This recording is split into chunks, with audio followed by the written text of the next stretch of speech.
Hey everybody, this is Six, just coming at you with another review on my Faves and Raves. This one is Resident Evil Outbreak.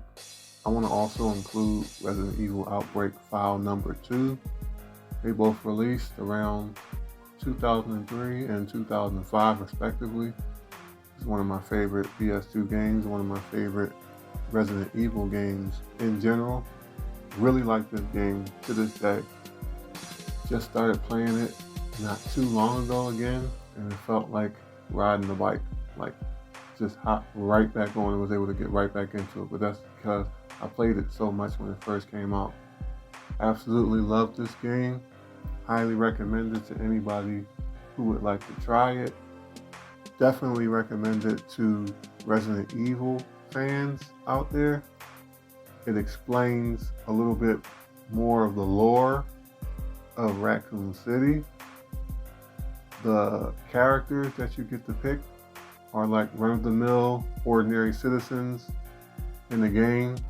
Some have some backstories. Some characters actually know other characters that have to do with the overarching story, which is pretty interesting. That's one of the things that I actually like about the game, is that it expands a little bit on the lore, the locations. Another thing that I really like about this game is the amount of characters you get to pick and how every character differs from one another. Like you'll have one guy, he's a police officer, another person that's a waitress, a researcher, student, then you got a subway worker, a doctor, a mechanic, all different types of people from all different walks of life. And they all come with their own special abilities, which is really neat. It adds to the replayability of the game, which this game has in spades. The first Resident Evil Outbreak has 5 stages. Also, Resident Evil Outbreak File 2 has 5, and they're all different. All different locations all around Raccoon City. And the cool thing is it lets you know, like as you play the stages, like the varying stages of what's going on in the city, all the way up until, well, spoiler alert, the destruction of Raccoon City. And you just see ordinary characters going through extraordinary events that you wouldn't normally see, because if you're playing Resident Evil 2 and 3, you just see it from the perspective of Leon, Claire, and Jill. So this one is pretty neat. One of the other things that I like about the game is, like I said earlier, each character has different abilities. My favorite character in particular is Alyssa, the reporter.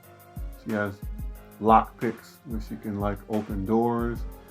She has like special firearm abilities, and she's like, I would say, in the middle between like speed and durability, because some characters, you know, they're stronger than others, or they can tank more health, or like it's just a really interesting mechanic. And out of all the characters, she was actually my favorite, so I played most of the game with her. Some cool things about this game, it I'm sure it's still being played online, probably on separate servers, but you can play with up to 4 people. One of your people in your party dies, they turn into a zombie. You can control them as a zombie and attack your friends. Another thing that I really liked about this game was the stages, the variety in the stages. You can find files that explain what was going on in those stages that relates to the lore of the overall game.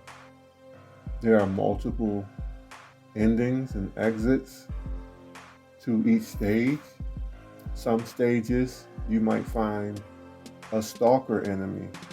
The stalker enemy is like an enemy that he follows you throughout the game, can go through either doors or vents. He'll just follow you up and down floors, pop up at the worst opportune times, and just make it really difficult for you. And that's really interesting, besides just fighting the basic zombies and lickers and birds and dogs and all that stuff. Just having an extra character like that to deal with, like, per se, a Mr. X type that you would find in Resident Evil 2 Remake or Nemesis. You'll have, like, for example, there's a guy, he's like a leech character. He's made of a zombie made up of leeches that bring the zombie to life and chase you throughout the stage.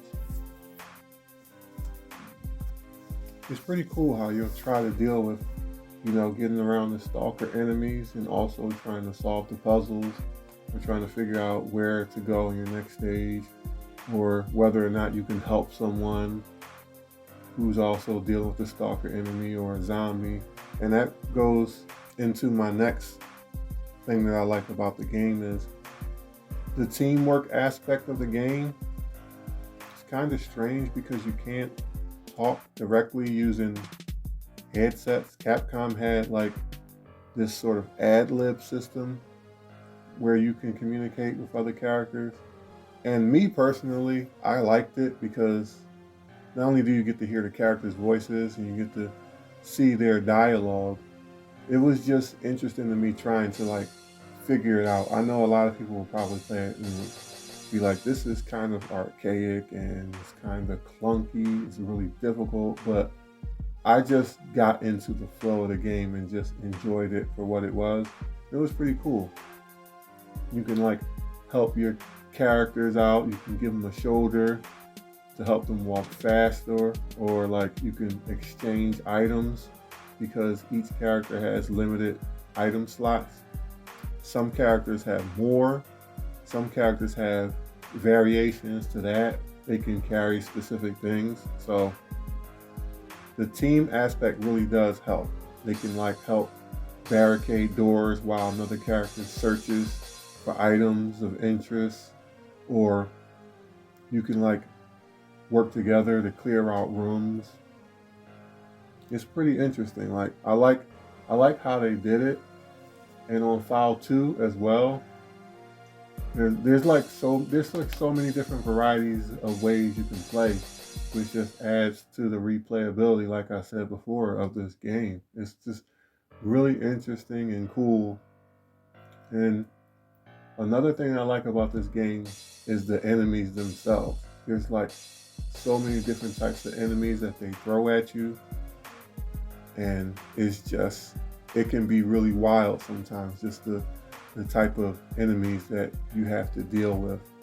As far as bosses, the bosses are cool too, but there are times where it can feel like the difficulty gets ramped up super high when dealing with specific bosses or specific enemies. But I mean, that's just the whole, that's the whole basis of Resident Evil. Sometimes it can be like that, but I didn't let that stop me from enjoying this game. It's just too enjoyable for me. So, I mean, and as far as, like I said before, my 5 cents on this game, I like the presentation.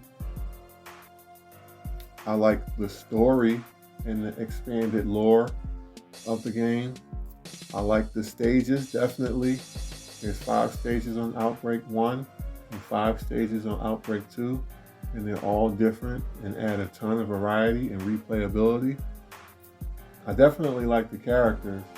Characters are all interesting in their own ways. If you play with the computer, they behave in different ways. So that's another dynamic that you have to get used to as well. And the 5th thing that I really like about this game was the online playability. But I'm not sure how that's really functioning now. But back then it was pretty cool. Like trying to figure things out with your teammates, or like you're going into another room and all of a sudden that person is a zombie and they're actively attacking you. It's hilarious, but it's really cool. I really enjoyed this game. It is awesome. I'm also hoping that one day we get a remake, which would be awesome, especially with the technology that we have now. I'm really, really hoping that we get that. But also, this game, this is worth more than a rental. This would be good, and your library. So I highly recommend it. All right, so I'm going to head on out. If you guys enjoy this, if you can find this game, pick this up, please play it. I highly recommend it. And I will see you guys in the next one.